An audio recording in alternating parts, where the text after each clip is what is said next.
In our last video, we created a simple if test that looks for the user entering specifically the text Control-C.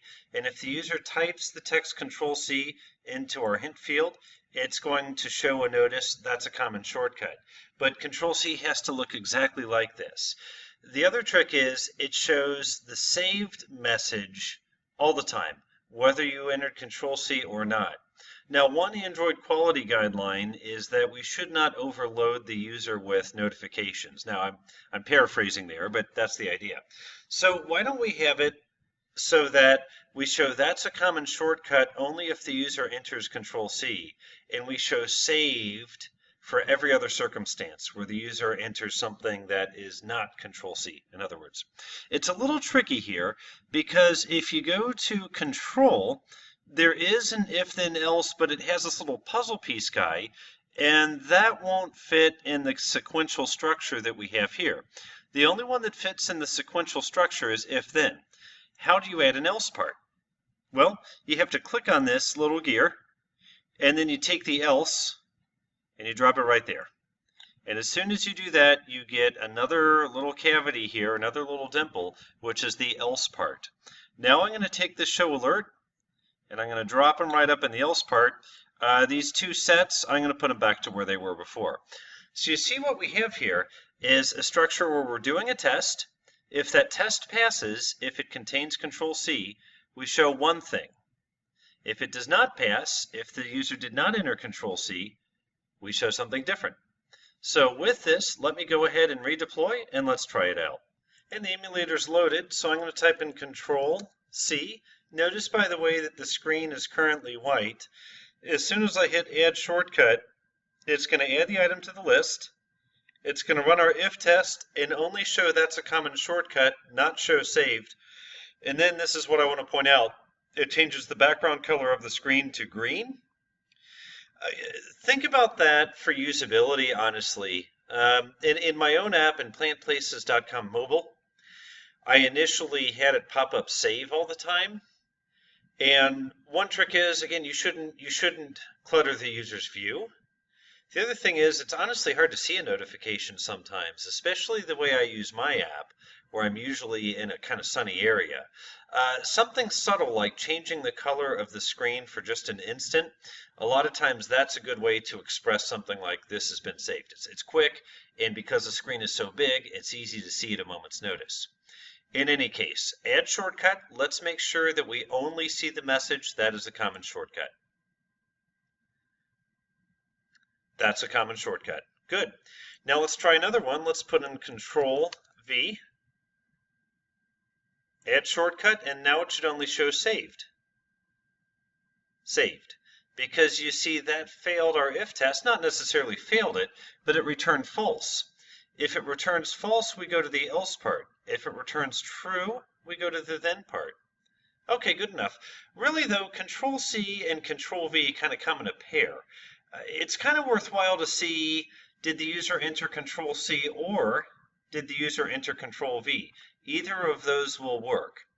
So we could set up a whole nother if test that looks for Control-V, but that would be a lot of work. Can we alter this if test so that it returns true if the user enters Control-C, or if the user enters Control-V? It will also return true. But any other combination, no, it won't work. Can we do that? Certainly we can. I'm going to go to Logic, and I'm going to grab this OR. And what's interesting about the OR piece is you see it kind of has a nested puzzle piece here. Let's use that to our advantage. I'm going to take the OR out here. Now the OR has to go directly onto the if test. Remember that the if part here is evaluating something. That something is going to return true or false. In this case, does the variable called hint contain the text Control-C? We wanted to check for Control-C or Control-V, but the OR has to hook up directly to the if part here. So here's what I'm going to do. I need to do a bit of refactoring. Let's take the test of the if, which is all this purple stuff here, move it out here. Now I'm going to highlight, I'm going to Control-C, and I'm going to Control-V. I'm going to duplicate this because essentially all I need to do to make another test is duplicate this test and change the text to Control V. Okay, I know that was a bit confusing. Let me explain again. This is saying, does the variable called hint contain Control C? This is saying, does the variable called hint contain Control V? Two things that are very closely related. But that one letter difference is important. We're looking for Control C or Control V. Okay, we have the subassemblies ready now. Now we need to put them both together and snap them into the if test.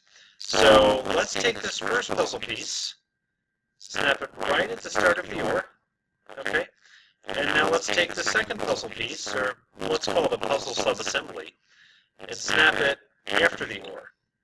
Okay, wow, look at that. So with all of this together, this is saying this entire test will return true if the variable hint contains Control C or if the variable hint contains Control V.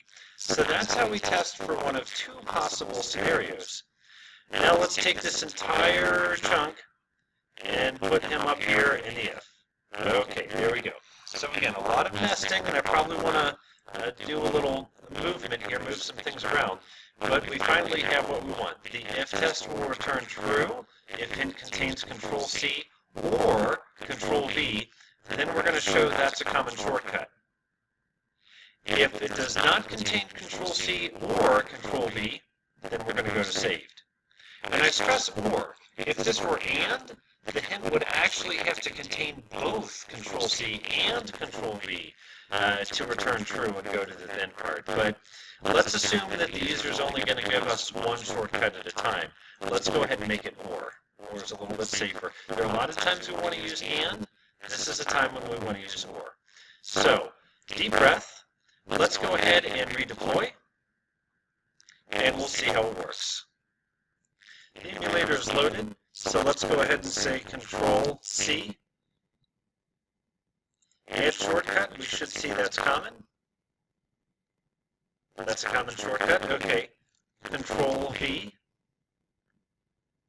Add shortcut. And we should again see that's a common shortcut. Now let's add something different. Alt, Tab, and add shortcut. And I'm not saying what the shortcuts do. Alt-Tab is the one that lets you switch between or across windows in your Windows operating system. Now, I was talking over that one, wasn't I? So let's do it one more time. Let's say Windows M to minimize all windows. Add shortcut. Should just say saved. Yes, you see it says saved there because Windows M doesn't contain either of these strings, so it skips the then part, jumps straight to the else part. Where Control C, Control V, because it contains these strings, it goes to the then part, skips the else part.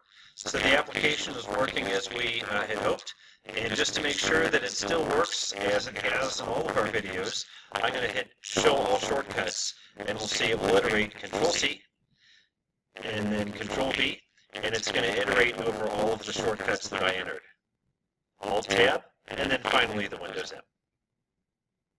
Okay, so that's a look at how to make an if-then-else in AppInventor. It's also a look at how to do an OR within an if test where we're comparing two different strings. Thank you.